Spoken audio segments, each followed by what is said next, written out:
Hi everyone. So this is going to be the lecture over the anatomy of the heart as well as the circulation of the heart. I am posting this up on YouTube, so if you guys do need to pause it so that you can actually take your notes, please do that. We are going to continue talking about the heart on Monday, and then on Tuesday we are actually going to have Dr. Alush come in and we are going to be dissecting hearts.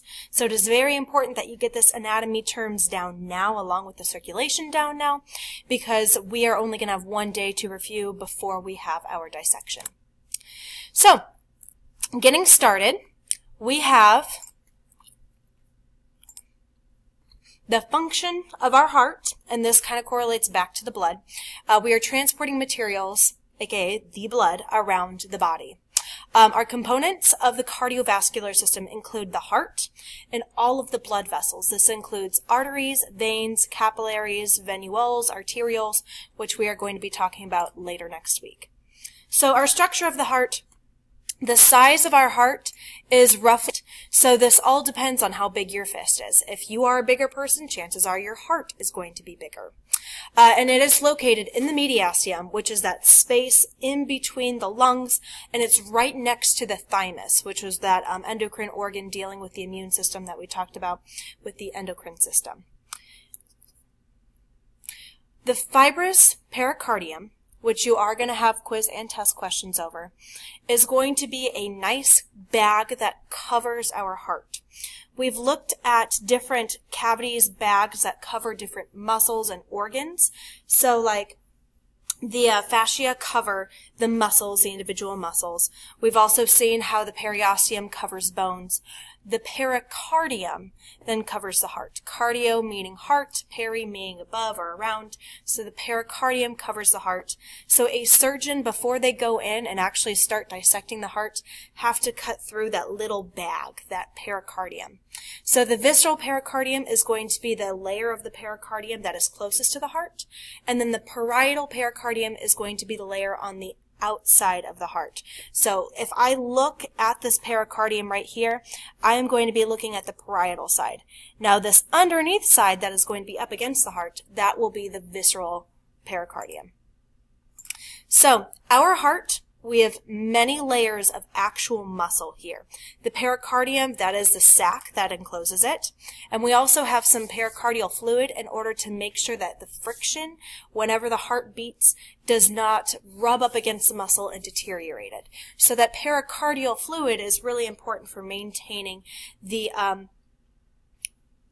motion of the heart, making sure that it does not have any of that friction.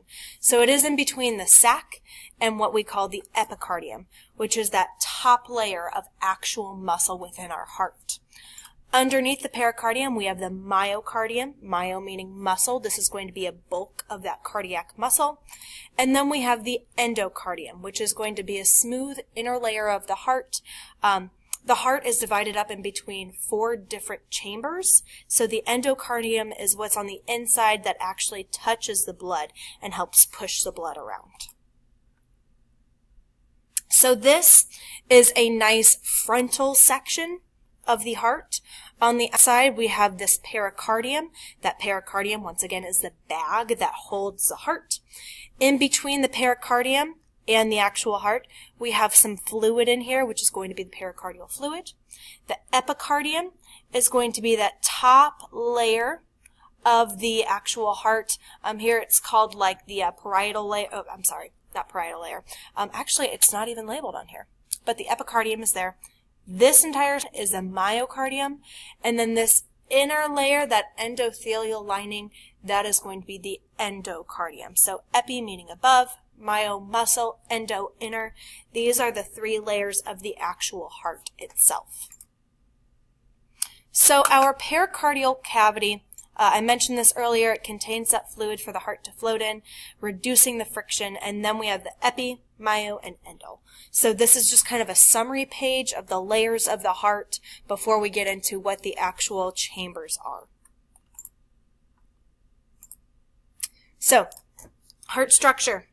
4 chambers, 2 on the top, 2 on the bottom, and then we split between the right and the left. Ooh, I'm going to do that backwards. The right and the left. There we go. So the right and left atria these are the top regions. The right atria, oh man, I'm sorry, it's going backwards on the video. The right atrium, which is right there, this is where the blood is going to first enter. So the blood enters through the right atria. This is just kind of like a holding cell. And then the blood is going to move down into the right ventricle and eventually out the pulmonary artery. Then we go into the left atrium, which is the other left top room, and then we go into the left ventricle. So the ventricles are down at the bottom, the atria are up at the top. I always think about how the heart is kind of pointed. The heart is pointed, and so the two ventricles, those make the two V's of the heart. So ventricle, ventricle, and then up here we have the two atria. I like my sign language. I'm pretty sure this is an A in sign language. So the atria are up here, and then we've got the V's down there. And these two sides are separated by what's called a septum.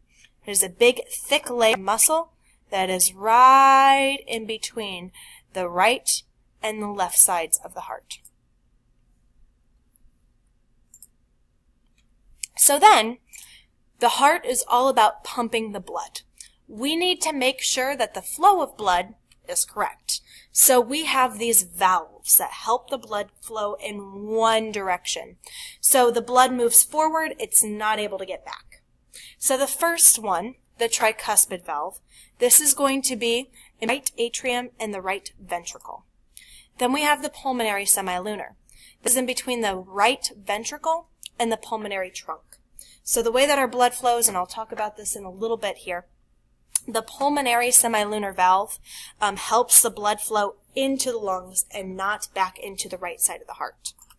Then we have the mitral or bicuspid. Those go by both names. You will need to know both of these names for the test. But this is going to be in between the left atrium and the left ventricle. And then finally, the aortic semilunar valve. This is in between the left ventricle and the aorta. The aorta is going to be a really big artery that we talk about in a little bit. So the aortic semilunar valve separates the heart from the aorta. So this is a superior view looking downwards. So we've got the posterior end. This is going to be the person's back. This is going to be the person's front. And you should be able to see this when we do our heart dissections on Tuesday. So we have the bicuspid or the mitral valve that is on the left-hand side. And we have the tricuspid valve, which is on the right-hand side. These separate the atria from the ventricles. So I need you guys to practice naming the valves. If you have not already, I would like for you to draw this heart. Make sure that you are labeling the valves. Reference the back pages to make sure that you are getting those valves correctly. Okay, so by now you should have this entire thing labeled. I'm going to skip ahead. We're going to go over this on Monday, so make sure that you do have it all laid out. So, our two circulations of blood. I'm going to go ahead and move this down. Two circulations of blood. We have the pulmonary circuit, meaning that we are getting blood to the lungs in order to get oxygen into the blood and carbon dioxide out of the blood. So whenever you see pictures of the circulatory system, it'll show blue versus red, which is when people are like, oh, well, vein blood is blue. It's not true. They're just trying to show you that this blood is deoxygenated, meaning that it's lost its oxygen, and that has now picked up carbon dioxide. So we have to get into the lungs in order to get that carbon dioxide out and get new oxygen in. So that now this blood can be pumped back throughout the heart into the rest of the body to feed the body. So we have the pulmonary circuit, pulmonary meaning lungs, and we also have the systemic circuit, meaning we are going to the rest of the systems.